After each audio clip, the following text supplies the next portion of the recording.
Hallelujah. सारे भैन भरावां नूं जय मसीह दी। मैं अपनी मम्मा जी की गवाही देन जा रही हाँ।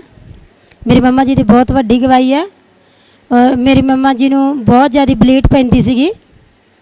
12 सालां दी रोगन जिहड़ा रोग सी मेरी मम्मा नूं सीगा और बड़ियां दवाइयां लईयां कितों फर्क नहीं सी पैंदा।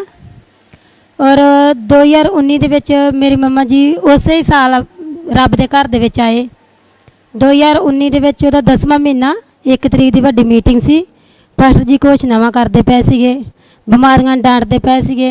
मेरी मम्मा जी ने उन्होंने अपने लिए रिसीव किया तो उस तो बाद खुदा ने उन्होंने छूया तो बिल्कुल चंगे हो गए इस रोग तो। कोई वो दवाई नहीं खाते, कोई कुछ नहीं। 1 साल तो मेरी मम्मा जी फ्री है।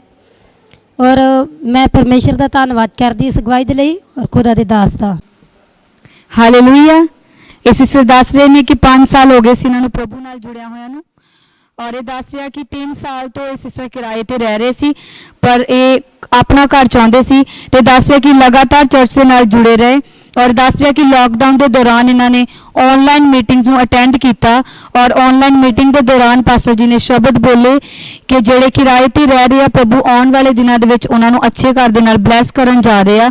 तो सिस्टर दस रहा कि इन्होंने घर बैठे उन्होंने शब्दों को अपनी जिंदगी च रिसीव किया और थोड़े दिनों बाद ही प्रभु ने इन्होंने एक अच्छे प्लान के ब्लैस किया। इस गवाही की सारी महिमा ये प्रभु के नाम में दिंदे। आमीन।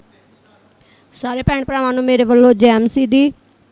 मेरी गवाही ये है कि मैं प्रैगनेंट सी तो मैनू दूसरा मंथ लग्या होया सीगा। जो भी मैं डॉक्टरां कोल जांदी सी ते डॉक्टर मैनू कहंदे सी कि कोई भी मेरा टेस्ट करदे सीगे ते पर वो कहंदे सी सानू कुछ भी समझ नहीं आ रहा ते पर मैं प्रैगनेंट सी ते डॉक्टर कहंदे सीगे भी जो भी असीं कोई टेस्ट करते हैं कोई बेबी नहीं नज़र आ रहा, कुछ नहीं नज़र आ रहा। तो फिर उन्होंने मैनू स्कैनो लेके दी। फिर जो मैनू उन्होंने स्कैनो लेके दी तो मैं घर आ गई। घर आके मेरी हालत बहुत ज़्यादा खराब हो गई सी। फिर मेरी बाद चो हालत फिर इन्नी खराब हो गई जिवें मेरा बेबी बिल्कुल डैड हो चुका सीगा पेट के अंदर। तो इस करके डॉक्टरों को भी कुछ समझ नहीं आ रही सी। फिर मैं सोचा कि मैं स्कैनो करा के आनी। फिर मैं जो दूसरे दिन स्कैनो कराउण वास्ते गई, पहला मैं रब दे भवन दे विच आई। मैं कहा भी मैं मत्था टेक के जाना भवन दे विच, फिर ही मैं स्कैनो कराउणी आ। जो मैं स्कैनो कराउण वास्ते आई तो फिर रब दे दासां ने मेरे लिए प्रेयर की। तो फिर मैनू प्रभु ने मैनू ये दिखाया कि पेट ते मिट्टी चुक के लगा। प्रभु के भवन दे विचों मैं मिट्टी चुक के अपने पेट ते लगाई तो फिर मैं स्कैनो कराउण वास्ते चली गई। जो मैनू अंदर लैके गए तो डॉक्टर काफ़ी कंफ्यूज हो चुके सी ते वो कहंदे सी भी बेबी की धड़कन नहीं चलती पई। तो फिर दोबारा जो उन्होंने फिर दोबारा चैकअप किया तो फिर उस टाइम मैं प्रभु नूं याद किया तो उस टाइम ही बच्चे की धड़कन चल पई। मैं प्रभु का धन्नवाद करदी हाँ। हुण प्रभु ने मैनू एक बेबी के नाल ब्लैस किया तो मैं प्रभु का तो रब दे दासां दा बहुत बहुत धन्नवाद करदी हाँ। तो मेरी बेटी बिल्कुल सही सलामत आ, उन्हें कोई भी प्रॉब्लम नहीं। सारिआं नूं जय मसीह। हालेलुया। Praise the Lord. आप सबका परमेश्वर की हजूरी में स्वागत है और पास्टर हरजीत सिंह मिनिस्ट्री की ओर से भी स्वागत है। प्रभु के जिंदा नाम में हम आपके बीच गवाही के साथ हैं। और ये बहन बता रहे हैं कि इनकी भाभी को बच्चेदानी में तकलीफ़ थी और जिस वजह के कारण उनके बेबी की ग्रोथ अच्छे तरीके से नहीं हो रही थी, जिस वजह के कारण ये बहुत परेशान थे और डॉक्टर ने इन्हें अबॉर्शन के लिए कहा।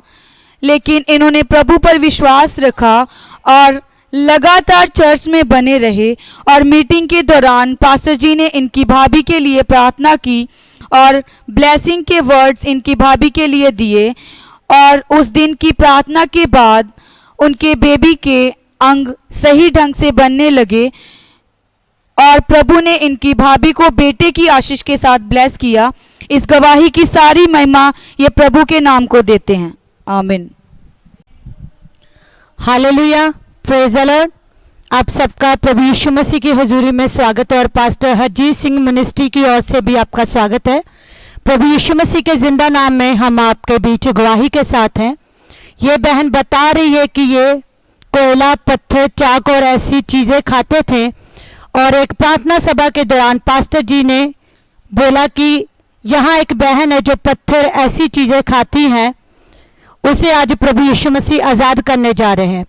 और ये बहन बता रहे हैं कि उस प्रार्थना सभा में ये शामिल थे और पास्टर जी ने इनको आगे बुलाकर इन पर ले हैंड किया और उसी समय वो दुष्ट आत्मा इनकी बॉडी में से निकल गई और ये पूरी तरह से आज़ाद हो गए। उस दिन के बाद इन्होंने कभी भी इन चीज़ों का सेवन नहीं किया। हम इस गवाही के लिए सारी महिमा प्रभु यीशु मसीह के नाम को देते हैं। आमीन। हालेलुया।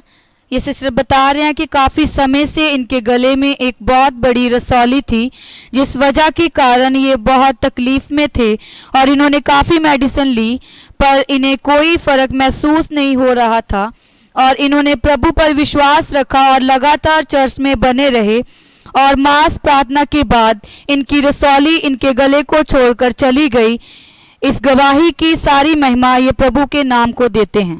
आमीन। जैमसी दी, मेरा नाम मनदीप सिंह और मेरी वाइफ है, इन्होंने नाम सिमरत सिंह। ਅਸੀਂ ਫਤਿਹਗੜ੍ਹ ਪੈਂਤੂਰ ਤੋਂ ਬਿਲੋਂਗ ਕਰਦੇ ਹਾਂ। ਮੇਰੇ ਵਾਈਫ ਦੀ ਟੈਸਟ ਬਣੀ ਆ ਕਿ ਜਦੋਂ ਸਾਡੀ ਮੈਰਿਜ ਹੋਈ 1 ਮਹੀਨੇ ਬਾਅਦ ਇਹਨਾਂ ਦੇ ਪੇਟ ਦੇ ਵਿੱਚ ਬਹੁਤ ਜ਼ਿਆਦਾ ਪੇਨ ਹੋਈ। ਜਦੋਂ ਪੇਨ ਹੋਈ ਅਸੀਂ ਡਾਕਟਰ ਕੋਲ ਲੈ ਗਏ। ਡਾਕਟਰਾਂ ਨੇ ਗਲੂਕੋਜ਼ ਲਗਾਇਆ ਔਰ ਉਸ ਤੋਂ ਵੀ ਜ਼ਿਆਦਾ ਇਹਨਾਂ ਦੀ ਪ੍ਰੋਬਲਮ ਸੀ ਜਿਹੜੀ ਬਹੁਤ ਜ਼ਿਆਦਾ ਖਰਾਬ ਹੋ ਚੁੱਕੀ ਸੀਗੀ। पेट ਦੇ ਵਿੱਚ ਇਨਫੈਕਸ਼ਨ ਹੋ ਚੁੱਕੀ ਸੀਗੀ। ਜੋ ਦੁਬਾਰਾ ਅਸੀਂ ਡਾਕਟਰ ਕੋਲ ਚੈੱਕਬੈਕ ਕਰਾਇਆ, ਉਹਨਾਂ ਨੇ ਡਾਕਟਰ ਨੇ ਦੱਸਿਆ ਜੋ ਚੈੱਕ ਹੋਇਆ, ਉਹਨਾਂ ਨੇ ਕਿਹਾ ਇਹਨਾਂ ਦੇ ਬੱਚੇਦਾਨੀ ਦਾ ਮੂੰਹ ਜਿਹੜਾ ਉਹ ਘੁੰਮ ਚੁੱਕਾ ਹੈ। ਉਸ ਤੋਂ ਬਾਅਦ ਅਸੀਂ ਇਸ ਚਰਚ ਦੇ ਵਿੱਚ ਆਏ। ਮੈਂ ਇਸ ਚਰਚ ਦੇ ਵਿੱਚ ਆਂਦਾ ਸੀਗਾ ਔਰ ਫਸਟ ਟਾਈਮ ਜਦੋਂ ਇਸ ਚਰਚ ਦੇ ਵਿੱਚ ਆਏ ਇਹਨਾਂ ਦੇ ਲਈ ਪ੍ਰਾਰਥਨਾ ਕਰਵਾਈ और परमेश्वर के दास ने प्रेयर की। प्रेयर करते सार परमेश्वर के दास ने बोलिया कि नो टेंशन, सब कुछ ठीक होगा, खुश रहो। उस तो बाद 3 दिन बाद ये बिल्कुल सही हो चुके थे। उस तो बाद असी फिर चैकबैक करवाया और जोड़ा बच्चीदानी का मूँह घूमिया होया सीगा वो बिल्कुल जिस जगह पर सही सीगा उस जगह पर आ चुका है। ਅੱਜ ਇਹਨਾਂ ਨੂੰ 1 ਮਹੀਨਾ ਹੋ ਚੁੱਕਾ ਵਾ, ਬਿਲਕੁਲ ਆਜ਼ਾਦ ਆ ਔਰ ਫ੍ਰੀ ਹੈ। ਇਹ ਸਾਡੀ ਅਗਵਾਈ ਹੈ। ਅਸੀਂ ਪ੍ਰਭੂ ਯਿਸੂ ਮਸੀਹ ਦਾ ਧੰਨਵਾਦ ਕਰਦੇ ਹਾਂ ਔਰ ਪਰਮੇਸ਼ਵਰ ਦਾ ਦਾਸ ਦਾ ਧੰਨਵਾਦ ਕਰਦੇ ਹਾਂ ਜਿਨ੍ਹਾਂ ਨੇ ਸਾਡੇ ਲਈ ਪ੍ਰੇਅਰ ਕੀਤੀ ਆ। सब महिमा परमेश्वर को मिले यीशु मसीह के नाम से, आमीन।